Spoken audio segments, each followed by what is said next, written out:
there's a short life in Why do you think that is? What the creative side is? Well, because losing out money, you got to take. You're going through so much to try and deal with life. Not do this alone. Do you foresee that there could be other charges related to this case? I'm not taking anything off the table. No one wants to be mentioned. The entertainment industry has always had its share of whispers. Those dark, elusive rumors that linger in the shadows, waiting for just the right moment to explode into the public consciousness. But rarely does a storm like this hit, where the whispers are no longer whispers but full-blown accusations, lawsuits, and allegations that threaten to peel back the carefully curated veneer of fame and fortune. And right at the heart of it all is Sean Diddy Combs, a man who once seemed untouchable, now dragged into the spotlight with claims that are as shocking as they are damning. But what's even more intriguing is the ripple effect this has had, not just on Diddy himself, but on those orbiting him, starting with the explosive revelations from Terrence Howard, a veteran actor who just blew the lid off what he claims to be one of the darkest corners of Hollywood. Card. What is that? What do you mean by that? You give up your ability, your right to being a man. A man don't take it, a man gives it. So when you give up that man card, you don't get that back. Are you saying what I think you're saying? No, I'm saying what I'm saying. Now, Terrence Howard isn't exactly a newcomer to controversy. His reputation has always walked a fine line, brilliant on screen, unpredictable off of it. But this time, his words have created a firestorm that's almost impossible to ignore. In a candid and jaw-dropping interview, Howard claimed that Diddy once invited him to what was supposed to be a professional meeting, only for the situation to take a bizarre and deeply uncomfortable turn. Will you help me?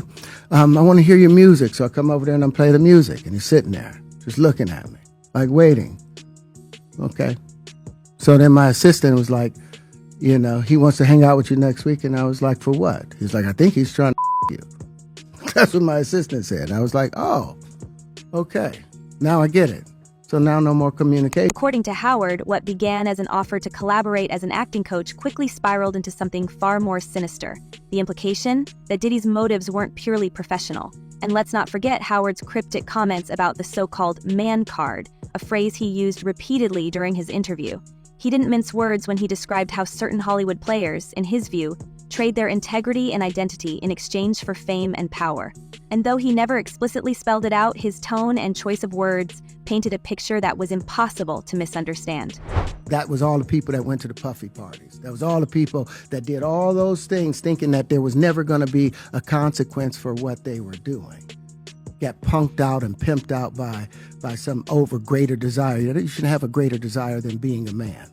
So I believe that's a big problem with a lot of the actors out there because they get fluid. And next thing you know, once you go fluid, shoot. Howard's credibility, of course, is already a topic of debate. This is a man who's had his own share of public scandals, from altercations to offbeat scientific theories that left many scratching their heads. But here's the thing. Whether you believe every word he says or not, his allegations tap into something much larger. A growing unease about the entertainment industry's underbelly, where power dynamics blur the lines between opportunity and exploitation. And Howard didn't stop at his personal experience. He pulled back the curtain further, talking about a culture where actors and artists are pressured into compromising situations under the guise of networking or career advancement. It's the kind of claim that makes you wonder how many others might have similar stories but are too afraid to speak out. I thought Diddy would be throwing all his celebrity mates under the bus. I mean, that could potentially be coming when it's time for court and when it's time for him to testify. But what we're seeing right now is how important public relations really are to Sean Combs. He's desperately trying to control the narrative behind bars, allowing his attorneys to do documentaries. And then there's Janice Combs, Diddy's fiercely protective mother, who's not letting these allegations slide without a fight. If Diddy's empire is under attack, Janice has made it clear she's ready to go to war. Reports suggest that she's already filed a lawsuit against Howard, accusing him of defamation and seeking damages that could run into staggering amounts. But that's just the tip of the iceberg. Insiders are buzzing with rumors that Janice is preparing a legal blitzkrieg, drafting lawsuits against anyone and everyone who dares to speak out against her son. It's a bold, some would say desperate strategy, one that could either silence critics or make them louder. And as aggressive as it may seem, it's not entirely surprising given the close and complicated bond between Janice and her son.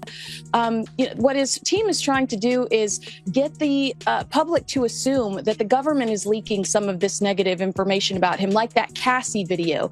But the reality is, he's got a lot of enemies. For years, Janice has been a fixture in Diddy's life, often described as his rock, his greatest supporter, and his fiercest defender. But what many might not know is that Janice's own past is shrouded in intrigue. Whispers about the wild parties she allegedly hosted during Diddy's childhood have resurfaced, painting a picture of an environment that was anything but conventional. Some claim these gatherings were more than just social events. They were chaotic, boundary-pushing spectacles that may have exposed a young Diddy to influences most children wouldn't encounter. Could this have played a role in shaping the man he would become? It's a question that looms large, especially as more details about Diddy's alleged behavior come to light. Well, certainly there's a lot of information that needs to be substantiated, investigated, and those kinds of things. But when we look at people who become offenders, we oftentimes see early exposure to whether that's or actual behavior, and we oftentimes see that within the family. Janice, for her part, has been vocal in her defense of her son, releasing emotional statements that frame him as a victim of a relentless media witch hunt. She's painted a picture of a man who, despite his flaws, is being unfairly targeted by opportunists looking for a payout. But her words haven't exactly silenced the critics. In fact, they've only added fuel to the fire, with some accusing her of enabling her son's alleged actions by turning a blind eye, or worse, actively covering for him. And this is where things get even murkier, because Janice isn't just defending Diddy, she's also defending herself. After all, if the allegations against Diddy are true, what does that say about the environment he was raised in? It's a question that no amount of legal posturing can easily answer. That kind of environment growing up in is going to have an impact on a child growing up. Now, it doesn't make excuses for what people do in adulthood. And the form that can take really depends on a lot of different things, including things such as what are the family values? Are the family values about, being open and honest about things? Or if there's trauma in a family, do families deal with it? Or how is that child raised? But let's not forget the broader context here. Diddy isn't the first powerful figure to face allegations of this nature, and he certainly won't be the last. The entertainment industry has long been dogged by rumors of secret parties, backroom deals, and a hidden culture of coercion and manipulation. And if Terrence Howard's comments are anything to go by, Diddy's alleged actions are just the tip of the iceberg. Howard spoke about a culture where people are pimped out by their own ambition, where the desire for fame and success becomes a trap that's nearly impossible to escape. It's a damning indictment not just of Diddy, but of an entire system that seems to thrive on exploiting the vulnerable.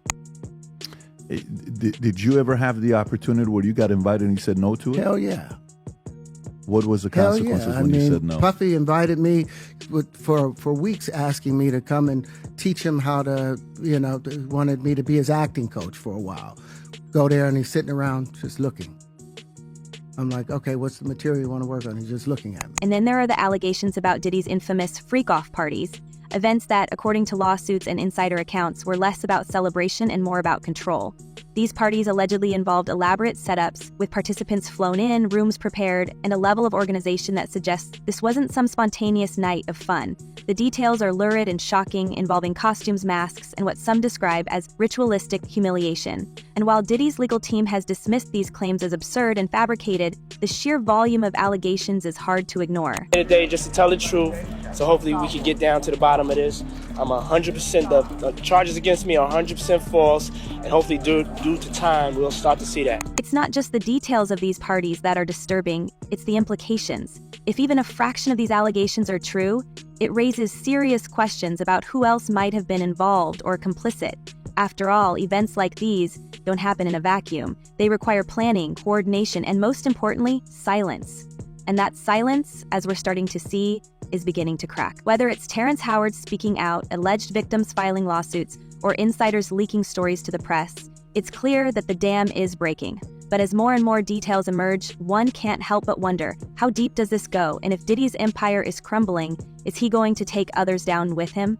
In her civil lawsuit, Cassie said that she was the victim of abuse, assault, and at the hands of Diddy. The legal battles are heating up, the accusations are piling on, and the stakes couldn't be higher. But for all the noise surrounding Diddy, there's an eerie sense of quiet from some of the industry's biggest players. Stars who were once closely associated with him, whether as collaborators, friends, or protégés, are keeping their distance, their silence speaking volumes. And then, there's the looming question of what happens next. Will this scandal finally force a reckoning within the entertainment industry, or will it be swept under the rug like so many before it? One thing's for sure, this story is far from over, and as the walls close in on Diddy, it feels like the entire industry is holding its breath, waiting to see what or who comes out next. But as the silence from Hollywood's elite grows louder, the cracks are beginning to show and the whispers are turning into full-blown roars.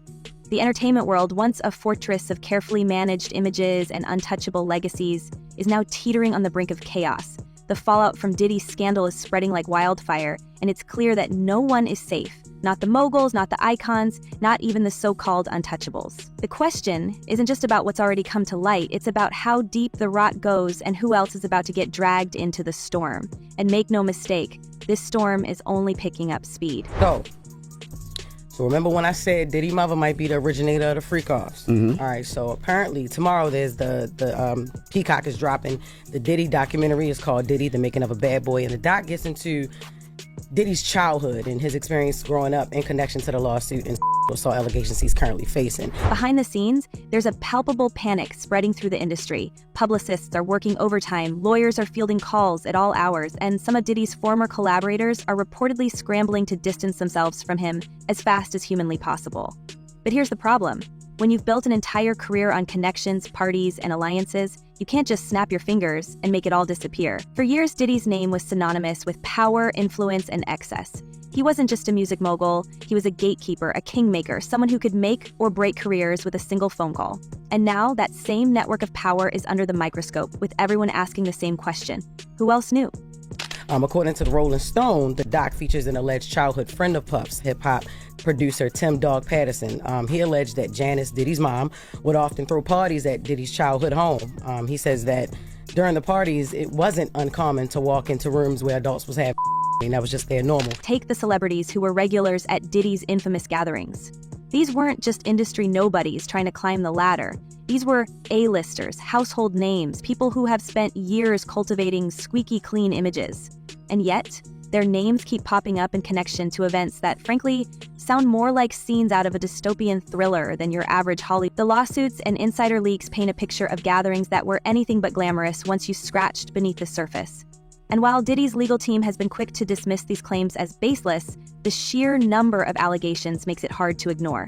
The real kicker? Some of these high-profile attendees are now being accused, not of wrongdoing, but of complicity, of turning a blind eye to behavior that they either witnessed firsthand or at the very least heard about through the grapevine. Talking about the parties, Tim says, verbatim, that's what we were privy to. This was what we were fed. Was it desensitizing us? I'm sure it was. Were we aware of it? No, that was just Saturday night.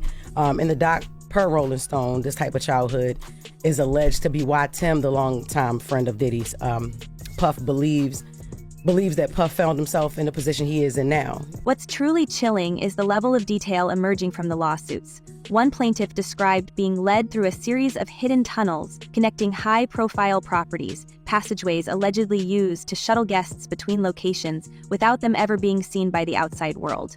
These tunnels, the lawsuits claim, were an open secret amongst the elite, a way to maintain discretion and control. Another lawsuit mentioned the use of confiscated phones, where every attendee's device would reportedly be locked away before entering the premises, ensuring that no unauthorized photos, texts, or calls could later surface as evidence. It's a level of secrecy that feels more like the plot of a spy thriller than a party, and it raises an obvious question. What exactly were they trying so hard to keep hidden? Look at Diddy, for instance. Let's take a look at him. Let's take a look at, he has videos. He has videos of the parties. Now, what I've heard, which I don't know how much of it is in mainstream media, I don't really follow the story that much, but what I've heard from friends that are attorneys, friends of mine that have represented me before, agents and so on, is there's a bidding war going on right now. And then there's the mounting testimony from former staff members, drivers, assistants, housekeepers who allege that they were coerced into playing roles in these events. One former employee claims she was instructed to procure specific items for these parties, items that, according to the lawsuit, were meant to enhance the atmosphere in ways that she described as deeply unsettling. Another recounted being tasked with cleanup duties that went far beyond the usual scope of post-party maintenance. She described finding remnants of scenarios that were, in her words, unexplainable, and being threatened with termination if she asked too many questions or failed to comply. To not be involved with a famous singer, to not come out, here's the price. And that they're just selling to the individuals that are in those. This is what I heard. They're selling those videos. So if you're Tommy X, and Tommy X is a big, big movie star, and he was at some of the Diddy parties, he was in one of those bedrooms with 3 other men, and he's happily married to a woman, and blah. Tommy doesn't want that video to come out. The most damning claims, however, might come from the financial records now being subpoenaed. Multiple lawsuits have alleged that specific payments, often disguised as consulting fees or bonuses, were funneled through shell companies to pay for party logistics, including the transportation of guests under questionable circumstances. If these claims are proven, they could open a Pandora's box of accountability, implicating not just Diddy but a network of enablers who allegedly helped orchestrate and cover up these events. On top of that, insiders suggest that investigators are now looking into whether any of these payments violated federal laws, which could escalate this scandal into an even bigger legal nightmare. Same thing for Jeffrey Epstein. Now, the interesting thing about the Epstein and the theory about Epstein is we know he filmed people for sure on that island. He has a lot of movies, a lot of films of people that are very, very powerful political figures and entertainers, business people. So do you really believe that Jeffrey Epstein himself? Of course not. Of course not. Yeah. And let's not forget the music industry's role in all of this. For decades, labels and executives have operated with a kind of unchecked power that's almost impossible to fathom. Deals were made behind closed doors, careers were launched or buried based on personal whims, and the people at the top were rarely, if ever, held accountable. Diddy wasn't just a participant in this system, he was one of its architects. Bad Boy Records wasn't just a label, it was an empire, one that thrived on the same culture of excess and secrecy that now threatens to bring it all crashing down. And while Diddy is the one in the spotlight right now, you have to wonder how many other executives are sitting in their offices watching this unfold and wondering if they're next. Did you ever spend time with the guy? Did you ever meet Diddy? I've met him before, yeah. How was he? Very nice guy, very smart. Super business, you know, I mean, he's very successful. The media, of course, is having a field day. Every day brings a new headline, a new allegation, a new source close to the situation, spilling details that are as juicy as they are horrifying. But for all the noise, there's an undercurrent of something darker, an unspoken understanding that this story is far from over, and that what we've seen so far might just be the tip of the iceberg. The lawsuits alone are enough to make your head spin. There are the civil cases, with plaintiffs alleging everything from emotional manipulation to outright coercion. Then there's the criminal case, a legal behemoth that could very well redefine how the entertainment industry operates. And through it all, Diddy's team has maintained his innocence, painting him as the victim of a calculated smear campaign. But with every new revelation, that narrative becomes harder to sell. I'll tell you, I don't know how much, I don't like to say things that I know unless I see it. That there's a little difference, you know. But was it discussed? Was there descriptions from people I know that were at those? Yes, but here's another thing. So how many of these big entertainment parties and over the years and everything, with as successful as you are, have you been around? Does anyone ever come up to you at a certain hour and say, okay, it's time to go? At those parties, they did. And here's where things get really messy. The ripple effects aren't just limited to Diddy's immediate circle. The scandal has reignited conversations about the darker side of fame, the unspoken rules that govern Hollywood, and the price some are willing to pay for a shot at the spotlight. The Me Too movement may have shone a light on some of these issues, but this feels different. This isn't just about individuals. It's about a system that seems to thrive on exploitation and silence. For every person brave enough to come forward, how many more are out there, too scared or too ashamed to speak up? And how many of them are watching this unfold, wondering if now is the time to finally tell their stories? Even more chilling is the idea that some of these stories might never see the light of day. The entertainment industry has a long history of burying its secrets, of using money and influence to make problems disappear. And while the current wave of allegations has certainly put Diddy in the hot seat, there's a growing sense that he's not the only one with skeletons in his closet. The so-called open secret culture of Hollywood is being dragged into the spotlight, and it's becoming increasingly clear that the industry isn't just complicit, it's actively built to protect its own. I've lost businesses because I don't bend over in that way. I don't compromise. I don't play roles. I don't kiss a man. I don't do that because the man card means everything. And yet, for all the noise, there are still so many unanswered questions. What about the other names being whispered in connection to these allegations? What about the celebrities who are allegedly present at these infamous gatherings? What about the executives who turned a blind eye, the managers who prioritized profits over people, the publicists who worked overtime to keep the scandals out of the headlines? The deeper you dig, the more it becomes clear that this isn't just about one man or one set of allegations. This is about an entire culture of power, privilege, and impunity that has gone unchecked for far too long. As the lawsuits pile up and the legal battles heat up, one thing is certain: this story is far from over. The walls are closing in, and the industry is bracing itself for what could be the biggest reckoning it has ever faced. But as the spotlight turns to Hollywood's dark underbelly, you have to wonder, how many more secrets are waiting to be uncovered? And when the dust finally settles, what will be left standing? All right, that's it for today's deep dive, but this story is evolving by the minute, and we want to hear your thoughts. Do you think this is just the beginning of Hollywood's reckoning? Who do you think will be the next big name to get caught in the crossfire? Drop your theories in the comments, and as always, I'll see you in the next one.